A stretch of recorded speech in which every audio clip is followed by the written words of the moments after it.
द्विघाती सूत्र द्वारा निम्नलिखित समीकरण को हल करें।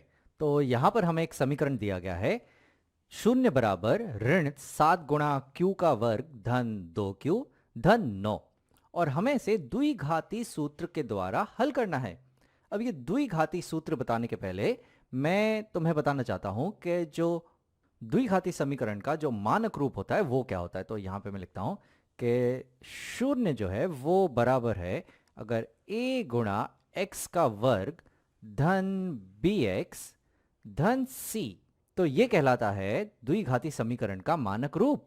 और ऐसी स्थिति में जो x का जो मान होता है, x का मान बराबर होता है यहाँ पे ऋण b धनात्मक और ऋणात्मक वर्गमूल b का वर्ग ऋण 4 गुणा a गुणा c, और पूर्ण बटा यहां पर होता है 2a। तो ये होता है द्विघाती सूत्र जो हमें सीधे सीधे द्विघात समीकरण को हल करके x के मान दे देता है। अब यहां पर जो हमें द्विघाती समीकरण दिया गया है वो x में नहीं, वो q में दिया गया है, तो उसी तरह से हम q भी निकाल सकते हैं। तो चलो सबसे पहले इस द्विघाती समीकरण को इस मानक रूप से जरा मिलाकर देखते हैं कि a b c क्या है। तो यहां पर अगर मैं देखूं तो x की जगह q है और a की जगह यहां पर है ऋण 7, तो यानी कि यहां पर जो a है वो है ऋण 7, और यहाँ x की जगह q है, जो b है वो है यहाँ पर 2, तो मैं यहाँ लिखता हूँ कि जो b है वो है 2, और जो c है यहाँ पर वो है यहाँ पर 9। तो इसी तरह से यहाँ पर हमारा जो q होगा वो बराबर होगा ऋण b के, और धनात्मक और ऋणात्मक यहाँ पे वर्गमूल होगा जो होगा b का वर्ग ऋण 4 गुणा a गुणा c, और पूर्ण बटा यहां पर है हमारे पास 2a, तो ये हो जाएगा 2 गुणा a। तो चलो यहाँ a b c के मान रखकर यहाँ q का मान पता कर लेते हैं। तो हमें यहाँ मिलेगा कि जो q है वो बराबर होगा यहाँ पे ऋणात्मक b, और b है यहाँ पे 2, तो ये हो जाएगा ऋणात्मक 2। फिर यहाँ पर आएगा धनात्मक और ऋणात्मक वर्गमूल जो है यहाँ पर b का वर्ग और b का वर्ग यानी कि 2 का वर्ग, फिर होगा यहाँ पे ऋण 4 गुणा a, और a है यहाँ पे ऋण 7, तो 4 गुणा a गुणा c, और c है यहाँ पर 9, और पूर्ण बटा यहाँ आ जाएगा 2 गुणा a, और a है यहाँ पे ऋण 7, तो ये हो जाएगा 2 गुणा ऋण 7। तो चलो इसे हम हल कर लेते हैं। तो यहाँ पर हमें मिलेगा कि जो q है वो बराबर होगा यहाँ पे ऋण 2, और धनात्मक और ऋणात्मक यहाँ पे वर्गमूल होगा। अब ये वर्गमूल होगा यहाँ पर, यह है 2 का वर्ग ऋणात्मक 4 गुणा ऋणात्मक 7 गुणा 9। तो इसे हम ज़रा अलग से हल कर लेते हैं। तो ये 2 का वर्ग यानी कि 4, ऋणात्मक गुणा ऋणात्मक हो जाएंगे धनात्मक, तो ये होंगे 4 गुणा 7 गुणा 9।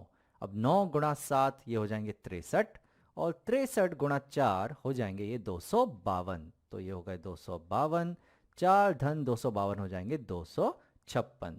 तो हमें यहाँ जो वर्गमूल के अंदर की संख्या है वो मिल रही है 256, तो यहाँ मैं लिख देता हूँ ये है 256 बटा यहाँ पे हर में हमें मिल रहा है 2 गुणा ऋणात्मक 7 यानी यह है ऋणात्मक 14। तो अब q जो है वो बराबर हो जाएगा यहाँ पे ऋणात्मक 2 और धनात्मक और ऋणात्मक यहाँ 256 का वर्गमूल जो होता है 16, और बटा यहाँ पर है हमारे पास ऋणात्मक 14। तो हमें यहाँ पर q के दो मान मिलेंगे, एक धनात्मक 16 के लिए और एक ऋणात्मक 16 के लिए। तो मैं यहाँ लिखता हूँ कि जो q है वो हमें बराबर मिलेगा ऋण 2 धन 16 बटा यहाँ पर आ जाएंगे ऋण 14, या फिर जो q होगा वो हमें बराबर मिलेगा ऋण 2 ऋण 16 बटा ऋण 14 के। तो ये हमें q के दो मान यहाँ पर मिलेंगे।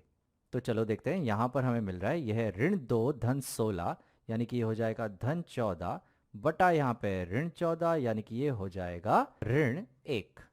और q का जो दूसरा मान है वो हमें यहाँ मिल रहा है, ये बराबर होगा ऋण 2 ऋण 16 यानी कि ये हो जाएंगे ऋण 18 बटा यहाँ पे ऋण 14।